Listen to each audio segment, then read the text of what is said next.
नमस्कार, आप देख रहे हैं एन भारत। आपके साथ हूं मैं सदफ फातिमा। खबरों की शुरुआत करेंगे।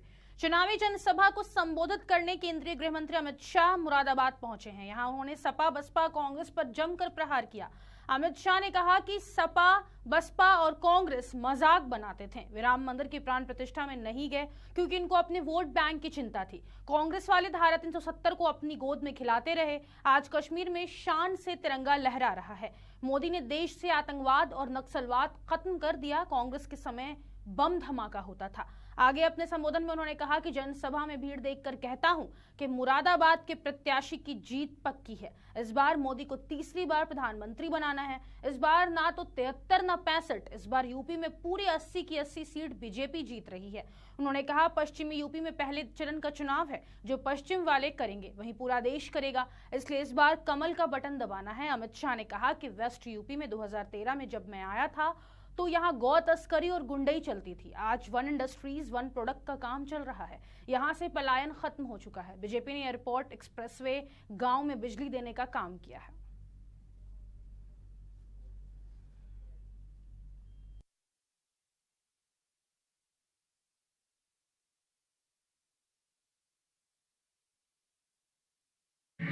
काली माता को प्रणाम कर कर मेरी बात की शुरुआत करना चाहता हूं।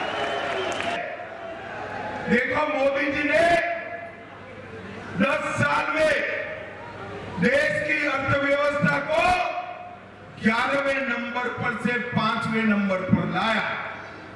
अब आप तीसरी बार प्रधानमंत्री बना दो, मोदी गारंटी है कि इस बार तीसरे नंबर की अर्थव्यवस्था नरेंद्र मोदी बना देंगे। कभी हमारा मजाक उड़ाते थे, ए राहुल बाबा के मंदिर वहीं बनाएंगे, तिथि नहीं बताएंगे। उड़ाते थे ना मजाक। मैंने बहुत मजाक सहन किया है। 14 से 19 में मोदी जी ने आपको प्रधानमंत्री बनाया। 5 ही साल में कोर्ट का जजमेंट भी आ गया, अयोध्या में भूमि पूजन भी हो गया और 22 जनवरी को रामलला का प्राण प्रतिष्ठा भी हो गया। भाइयों और बहनों, 500 साल के बाद रामलला टेंट की जगह अपने बड़े मंदिर के अंदर अपना जन्मदिन मनाने वाले हैं। इस रामनवमी को रामलला का जन्मदिन अयोध्या के मंदिर में बनेगा। भाइयों, वो जातियों में उत्तर प्रदेश को फिर से बांटेंगे, उत्तर प्रदेश को जातियों में टुकड़ा टुकड़ा करने का काम करेंगे। भाइयों और बहनों, मोदी जी अकेले हैं जो देश को एक रख सकते। मोदी जी ने 4 जातियों में पूरे देश को बांटा है। महिला, युवा, किसान और गरीब, 4 ही जातियों में पूरे देश को बांटकर सबका विकास करने का काम। पीलीभीत में समाजवादी पार्टी के राष्ट्रीय अध्यक्ष अखिलेश यादव सपा के उम्मीदवार भगवत शरण गंगवार के समर्थन में एक रैली को संबोधित करने पूरनपुर पहुंचे। इस दौरान उन्होंने किसानों को साधा और बीजेपी सरकार पर जमकर हमला बोला। उन्होंने कहा कि लखीमपुर में थार से आंदोलन रोका गया, किसानों को दबाने वालों का सम्मान किया गया। इसके साथ ही वरुण गांधी को लेकर बिना नाम लिए कहा कि जिसने किसानों का साथ दिया उसका टिकट काट दिया गया। बीजेपी प्रत्याशी जितिन पर जमकर हमला बोला। उन्होंने कहा कि जितिन प्रसाद कई दल घूम कर आए हैं। जितिन प्रसाद ने सड़क मंत्री बनने पर घोटाला किया, साथ ही ट्रांसफर पोस्टिंग में भी खेल किया। प्रदेश सरकार पर निशाना साधते हुए कहा कि 40,000 करोड़ गड्ढा मुक्ति में खर्च किया गया, लेकिन आज भी गड्ढे कायम हैं। उन्होंने आगे कहा कि 2014 से पहले और अब कई गुना महंगाई बढ़ गई है। वहीं इलेक्टोरल बॉन्ड पर बोलते हुए कहा कि सरकार ने इलेक्टोरल बॉन्ड के जरिए धन वसूली की और ईडी सीबीआई से डरा कर यह वसूली की गई है। और जब उद्योगपतियों से वसूली हो रही है तो उद्योगपति चीजें महंगी कर रहे हैं, जिससे देश में महंगाई बढ़ रही है। देश की बीजेपी की सरकार क्या कहती है कि अगर उन्होंने हमारे गांव के नाम बदले हैं तो हम चीन का नाम बदल देते हैं। चीन का नाम मत बदलो, कई बार चीन से कारोबार कैमरा नीचे करो, मोबाइल हेलो, शायद हमारा देश दुनिया में सबसे आगे दिखाई देगा। और जो बात मैं शुरू में कह रहा था, अग्निवीर को 4 साल भी नौकरी कर सकते हैं। तो हमारे जवान ये जो काम दिया जा रहा है, इन्हें खाकी पहने चल रहे हैं, इनकी हो सकता है 3 साल की नौकरी करते सरकार। जी आप जी मोबाइल खतरा किसका है? जी इनका है, साहब भाई ने तुम्हारा है?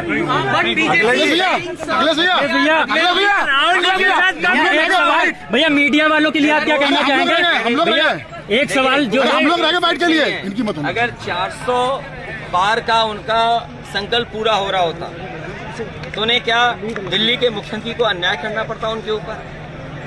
क्या झारखंड के मुख्यमंत्री को जेल भेजना पड़ता? की घबराहट है, आप खुद जानते हैं इस बात को कि जो इलेक्टोरल बॉन्ड दिए गए हैं क्या सेम बंदे ने नहीं दिए? एक ही व्यक्ति ने 2 तरह से पैसा दिया है, क्या नहीं दिया ये आप नहीं जानते क्या? तीसरे चरण के लिए नामांकन प्रक्रिया शुक्रवार से शुरू हो गई है। 11 बजे से 3 बजे तक नामांकन होंगे। बता दें कि नामांकन 12 अप्रैल से लेकर 19 अप्रैल तक होंगे और 20 अप्रैल को पर्चों के प्रपत्र की जांच होगी। वहीं 22 अप्रैल को प्रत्याशियों के पर्चों को वापस करने की तिथि निर्धारित की गई है। वहीं नामांकन को लेकर जिला मुख्यालय पर सुरक्षा व्यवस्था को लेकर खास इंतजाम किए गए हैं। साथ ही नामांकन के दौरान जुलूस पर रोक लगा दी गई है।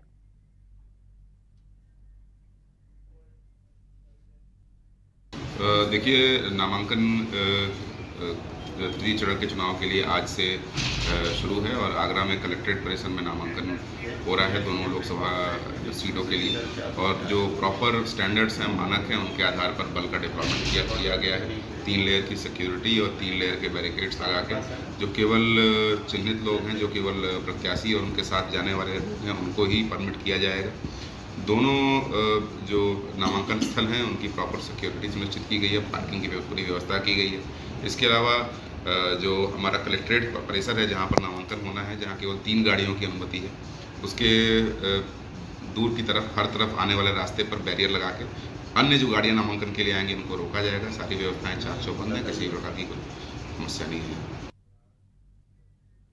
संभल में तीसरे चरण में होने वाले चुनाव की नामांकन प्रक्रिया शुरू हो गई है। बता दें कि 19 अप्रैल तक नामांकन किए जाएंगे। वहीं 20 अप्रैल को नामांकन पत्र की जांच की जाएगी और 22 अप्रैल को प्रत्याशियों की अंतिम सूची घोषित कर दी जाएगी।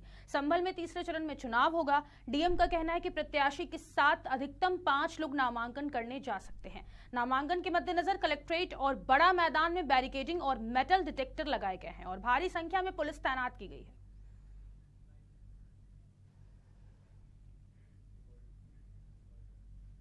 12 अप्रैल 2024 से 11 बजे से यहाँ पर जिलाधिकारी न्यायालय कक्ष में नामांकन की प्रक्रिया शुरू होगी।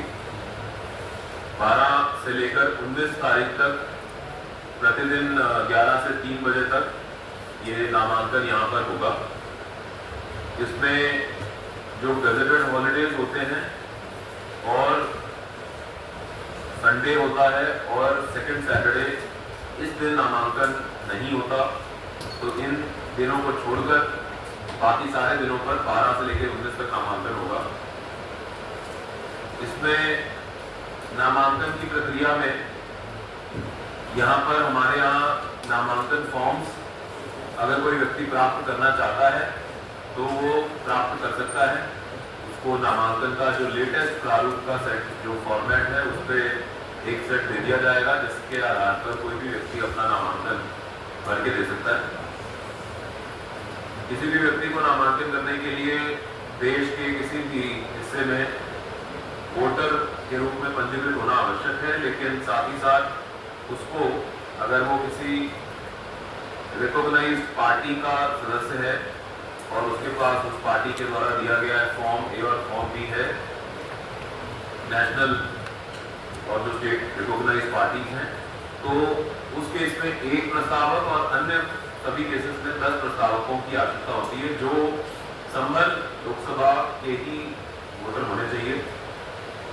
इसमें 3 बजे के बाद किसी भी दशा में किसी भी व्यक्ति को एंट्री नहीं दी जाएगी, चाहे वो थोड़ी भी देर क्यों ना हो। इसके लिए हम लोगों ने सब पुलिस व्यवस्था की है। 100 मीटर के दायरे पे बैरिकेडिंग कराई गई है।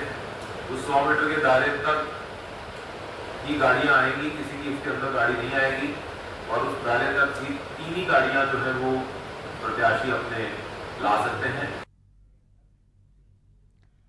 हापुड़ में इंडिया गठबंधन के नेताओं की आपस में नाराजगी जारी है। बता दें कि नेताजी गजराज सिंह बैनर पर फोटो ना लगने से नाराज हो गए हैं और भरी सभा से उठकर चले गए।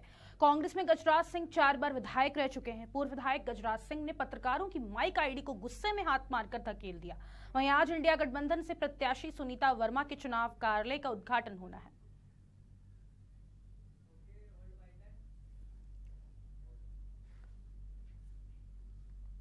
भी आ रहा हूँ नहीं और सर फ्लैक्स बोर्ड पे आपका फोटो नहीं लगा हुआ है, आप इसे नाराज को बजे जा रहे हैं। लेकर के आ रहा हूँ मैं। जो आपका फ्लैक्स बोर्ड पे फोटो नहीं लगा है, क्या कहना है इसके बारे में आपका? बारी कर रही है आप लोगों को।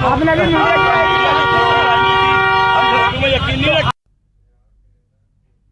आगरा शहर में श्वानों से क्रूरता के मामले नहीं रुक रहे हैं। इस बार सदर क्षेत्र का मामला सामने आया है, जहां एक व्यक्ति पहले पिल्लों को पीटता है, बाद में श्वान को डंडे से मारता है। इस घटना का सीसीटीवी फुटेज वायरल हुआ है। इससे पशु प्रेमियों में आक्रोश है और वे लोग सीसीटीवी पर वीडियो वायरल होने के बाद व्यक्ति के ऊपर कार्रवाई की मांग कर रहे हैं। बता दें कि मामला थाना सदर देवरी रोड कस्तूरी विहार का बताया जा रहा है।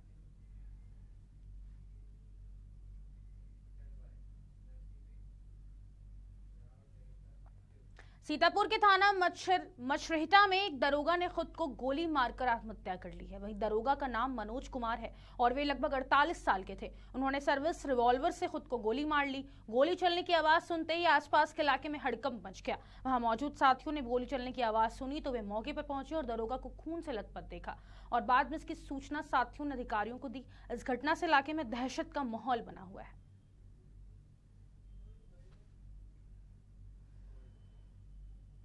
आज अभी सुबह ये जानकारी मिली कि एक दरोगा जी हैं जिनका नाम मनोज कुमार, ये थाना मछरेटा पर तैनात थे पिछले कुछ महीनों से। इनके द्वारा थाना परिसर में ही अपने आप को गोली मार ली गई है। तो जैसे ही एसएचओ और थाना पुलिस को इसकी जानकारी हुई, लोग इनको लेकर तुरंत सीएससी लेकर आए। वहाँ से रेफर कराकर जिला अस्पताल पहुँचे, जहाँ इनको डॉक्टर्स ने ब्रॉड डेड डिक्लेयर किया है। बॉडी को अभी पोस्टमार्टम हेतु भेजा जा रहा है। परिवारीजनों से संपर्क करके उनको यहाँ बुलाया जा रहा है। इसमें अभी इसके कारणों की अभी अज्ञात हैं, अभी समझ में नहीं आया है किस कारण से इन्होंने ऐसा किया। बहुत ही दुखद घटना है। इसमें हम लोग जल्दी ही इसमें क्या कारण है।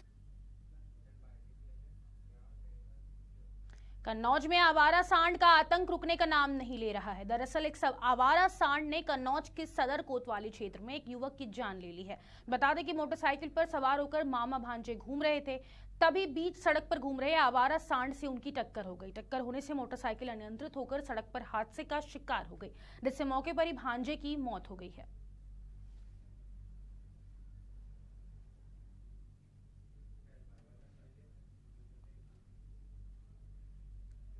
और फिलहाल के लिए इस वक्त के बुलेटिन में बस इतना ही। मुझे दीजिए इजाजत। नमस्कार।